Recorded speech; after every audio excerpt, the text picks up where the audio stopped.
A great sales presentation can make your life so much easier. It can help you get more consistent results and get the right clients into your programs and products and services. A great sales presentation feels good to you while you're delivering it and feels good to the prospects who are receiving it. And it also weeds out the people who are not a fit, who you really don't want to be working with. So I developed this sales presentation structure based on a bunch of different methodologies that I've learned. The idea here is to inspire people to take action on what you're offering them. So first and foremost, every presentation needs some sort of introduction. The best kinds of introductions are ones that create a pattern interrupt, that wake people up and get them to pay attention. My favorite way to open up and introduce a new sales presentation is with a simple question that gets people thinking in their imagination. The best sales presentations are the ones that go beyond facts and figures and benefits and features and focus on eliciting emotion in the viewer. So when you ask a question like, what if work felt like play every single day? What you're doing is activating people's imagination and their emotional centers so that they're leaning forward just a little bit more in their chair to hear what you have to say. So the second thing you do after the intro is to do the pre-frame. The pre-frame is where you further get them excited, where you share with them what they're going to get out of this presentation. Now, I know it's a sales presentation and your goal is probably to sell them something, but in order to keep them engaged and interested all the way through, you're going to want to make a promise of something that you will deliver in the sales presentation itself. Now, one of my favorite things to do is enlighten people on some sort of blind spot that they don't even know they have. So at this point in the pre-frame, you want to make the promise. Some sort of aha moment that you can deliver in your sales presentation will go a long way towards engaging people and keeping their attention all the way through. Another thing you want to do during the pre-frame is use a lot of positive language. You can say things like,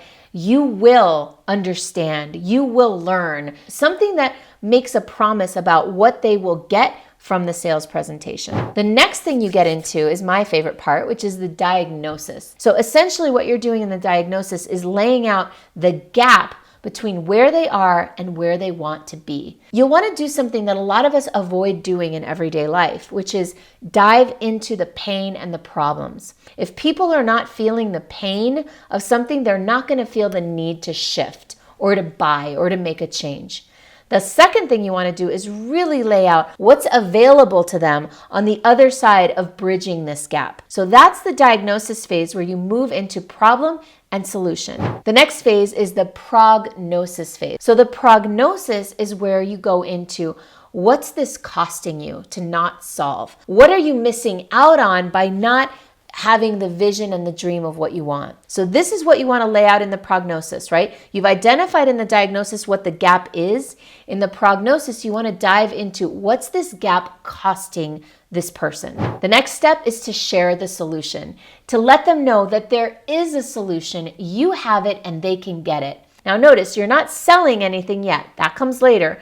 Right now, what you're doing is saying, hey, I've got this solution. Look at all these people who've applied it. Look at the results that they've gotten. Look at how much more happy or wealthy or fit they are now that they've implemented this solution. The next thing you'll want to introduce is the who it's for and who it's not for. You lay out the kind of people you really want to serve and potentially even what kind of timing they have. So depending on what it is you're selling, laying out the who it's for and who it's not for is a very powerful methodology of actually getting people who originally were maybe on the fence to say, yeah, I'm that person. I'd like this solution. Don't count me out just yet. It's kind of like a little bit of a takeaway sale. The last step before you introduce the offer is checking for interest. At this point in the presentation, you'll want to stop and just say, now, who's interested in learning more about this solution? Make them ask you for it.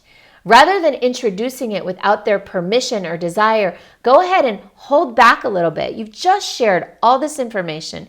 You've just shared how this solution can change their lives. There are going to be people in the room who are interested. Once people have said, yes, I'm interested, that's when you can introduce the offer.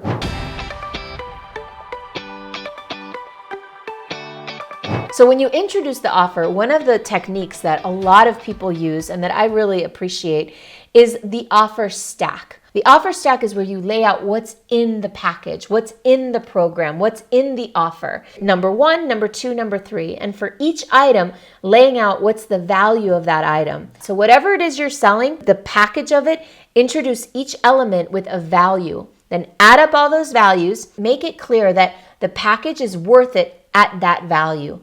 Then, of course, you introduce the real price of the product, right? And you go ahead and make the offer and then give people the instructions for what they need to do to sign up. Now, if you're doing this on a one-on-one basis, you do basically the same thing. With the one person you're talking to, when you get to the part about making the offer, you'd ask. Now, if somebody's not interested at that phase, I wouldn't make them an offer. If someone's not interested after you taking them through all of that, what's the point of giving them the prices and giving them the actual offer for whatever it is you're selling? So at this point, once you've introduced the offer, a good idea to do would be also to handle objections. If you're doing this in a group format, then you would say, here's some objections you might be dealing with right now. I know that sounds kind of counterintuitive, but it's the elephant in the room. Go ahead and address it. Tell people what normal objections are and then handle each one at a time. The best way to handle objections, by the way, is by sharing a story or illustrating a case study of someone who overcame those objections or some situation where those objections became irrelevant. The last step is obviously to gain commitment and take payment. You might have an order form, you might have a credit card machine, but go ahead and have people take action right there, right then, and make sure that you have the opportunity to make the sale and close it right after your presentation. If you wait too long, every minute that goes by, people are cooling off a little bit more. So take advantage of the striking while the iron's hot and closing those deals while people are really interested. If you want to learn more about how you can sell more, close more business, and grow your business, then we can help you. Go ahead and click on the link below and book a discovery call with one of my superstar Activator coaches. We can help you gain some insight and clarity on where you are, where you want to go, and if and how we might be able to help. See you soon.